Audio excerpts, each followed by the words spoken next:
నా ప్రభువును రక్షకుడైన యేసుక్రీస్తు నామములో అందరికీ వందనాలు.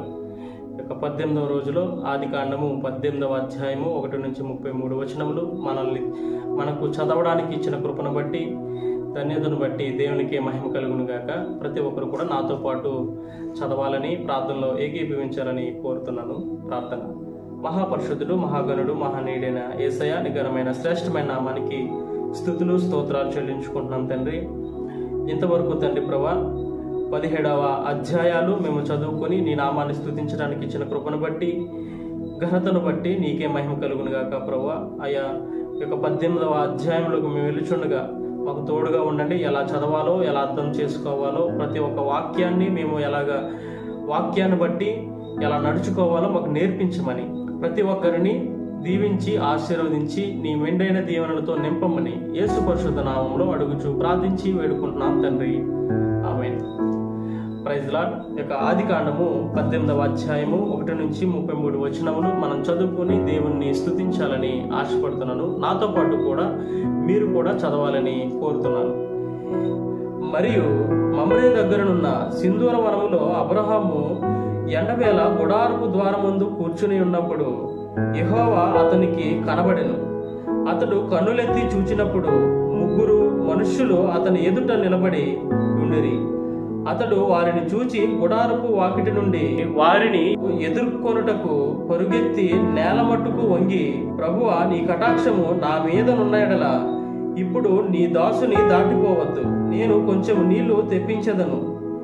దయచేసి కాళ్ళు కడుగుకొని ఈ చెట్టు క్రింద అలసట తీర్చుకొనుడి. కొంచెము ఆహారము తెచ్చెదను.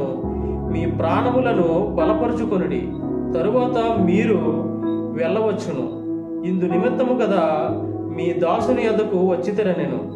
వారు నీవు చెప్పినట్లు చేయమనగా అబ్రహాము గుడారములోనున్న సారా యొద్దకు త్వరగా వెళ్ళి, నీవు త్వరపడి 3 మాణికల మెత్తని పిండి తెచ్చి పిసికి రొట్టెలు చేయమని చెప్పెను.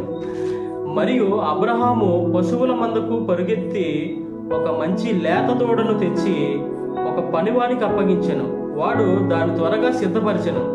తరువాత అతడు వెన్నను పాలను తాను సిద్ధము చేయించిన దూడను తెచ్చి వారి ఎదుట పెట్టి, వారు భోజనము చేయుచుండగా వారి యొద్ద ఆ చెట్టు క్రింద నిలుచుండెను. వారతనితో, నీ భార్య అయిన సారా ఎక్కడనున్నదని అడుగగా అతడు, ఇదిగో గుడారములోనున్నదని చెప్పెను. అందుకాయన, మీదటికి ఈ కాలమున నీ యొద్దకు నిశ్చయముగా మరలా వచ్చెదను. అప్పుడు నీ భార్య అయిన సారాకు ఒక కుమారుడు కలుగునని చెప్పెను. సారా ఆయన వెనుక నిలబడి గుడారపు ద్వారమందు వినుచుండెను. అబ్రహామును సారాయును బహుకాలము గడిచిన వృద్ధులై ఉండిరి. స్త్రీ ధర్మము సారాకు నిలిచిపోయిన గనుక సారా, నేను బలము ఉడిగిన దాననై తరువాత నాకు సుఖము కలుగున, నా యజమానుడు వృద్ధుడై ఉన్నాడు గదా అని తనలో నవ్వుకొనెను. అంతటా యెహోవా అబ్రహాముతో, వృద్ధురాలనైనా నేను నిశ్చయముగా ప్రసవించదనా అని సారా నవ్వనేలా? యెహోవాకు అసాధ్యమైనది ఏదైనా ఉన్నదా? మీదటికి ఈ కాలమున నిర్ణయకాలమందు నీ యొద్దకు తిరిగి వచ్చేదను. అప్పుడు సారాకు కుమారుడు కలుగునెను. సారా భయపడి, నేను నవ్వలేదని చెప్పగా ఆయన, అవును, నీవు నవ్వితివనెను. అప్పుడు ఆ మనుష్యులు అక్కడి నుండి లేచి సొదొమ తట్టు చూసిరి. అబ్రహాము వారిని సాగనంపుటకు వారితో కూడా వెళ్ళెను. అప్పుడు యెహోవా, నేను చేయబోవు కార్యము అబ్రహామునకు దాచెదన. అబ్రహాము నిశ్చయముగా బలము గల గొప్ప జనమగును. అతని మూలముగా భూమిలోని సమస్త జనములను ఆశీర్వదింపబడును.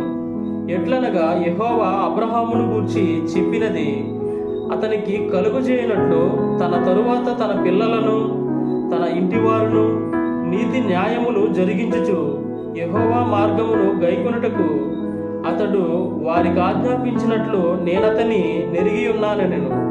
మరియు యెహోవా సొదొమ గొమొర్రాలను గూర్చిన మొర గొప్పది గనుకను, వాటి పాపము బహుభారమైనది గనుకను, నేను దిగిపోయి నా యొద్దకు వచ్చిన ఆ మొర చొప్పుననే వారు సంపూర్ణముగా చేసిరో లేదో చూచెదను.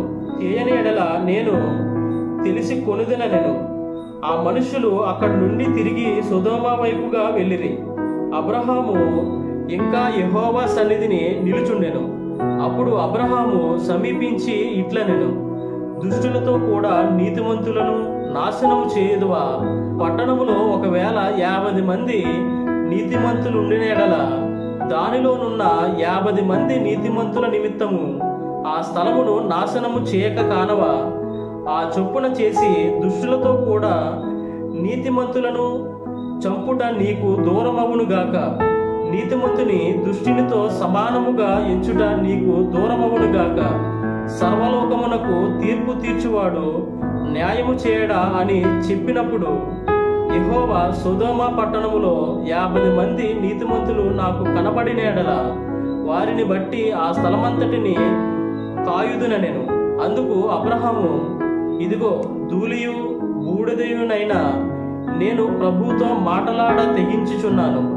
50 మంది నీతిమంతులలో ఒకవేళ 5 తక్కువైతే 5 తక్కువైనందున ఆ పట్టణమంతయు నాశనము చేయదువా అని మరలా అడిగాను. అందుకు ఆయన, అక్కడ 45 నాకు కనబడిన యెడల నాశనము చేయనెను.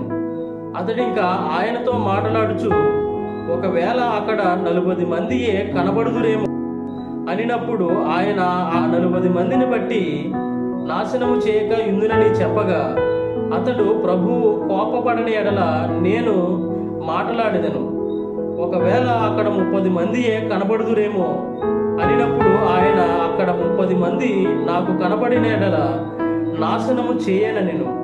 అందుకతడు, ఇదిగో ప్రభువుతో మాటలాడ తెగించి తిని, ఒకవేళ అక్కడ 20 మంది కనబడుదురేమో అనినప్పుడు ఆయన ఆ 20 మందిని బట్టి నాశనము చేయక యుందుననగా, అతడు ప్రభువు కోపపడని యెడల నేను ఇంకొక మారే మాటలాడేదను.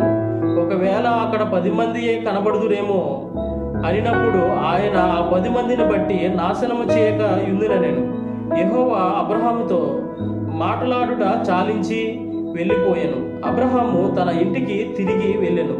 తండ్రి, పరిశుద్ధ వాక్యం దేవుడు దీవించి ఆశీర్వదించునుగాక. ప్రతి ఒక్కరూ యొక్క వాక్యాన్ని మీ వినికిడిలో జ్ఞాపకం చేసుకుంటారని కోరుతూ, ప్రార్థనలో ఏకీభవిస్తారని కోరుతూ, ప్రతి ఒక్కరూ కూడా వాక్యాన్ని చదివి మీ హృదయాల్లో జ్ఞాపకం ఉంచుకుంటారని కోరుతున్నాను. ఈ యొక్క వీడియో ఎవరైతే చూస్తున్నారో ప్రతి ఒక్కరు కూడా అందరికీ షేర్ చేయండి. ఈ యొక్క ఉదయకాలంలో దేవుని వాక్యాన్ని చదవడం ద్వారా దేవుని దీవెనలు మనం మెండుగా పొందుతామని నా యొక్క ఆశ మీకు కూడా ఉన్నట్లయితే ప్రతి ఒక్కరికి షేర్ చేయండి. అందరూ చదివేటట్టుగా దేవుని దీవెనలు పొందేటట్టుగా ప్రతి ఒక్కరూ ఉండాలని కోరుతూ, నెక్స్ట్ వీడియోలో మనం కలుసుకునేంత వరకు ఆయన కృప మనకు తోడుగా ఉండి నడిపించి ఆశీర్వదించునుగాక. ఆమేన్.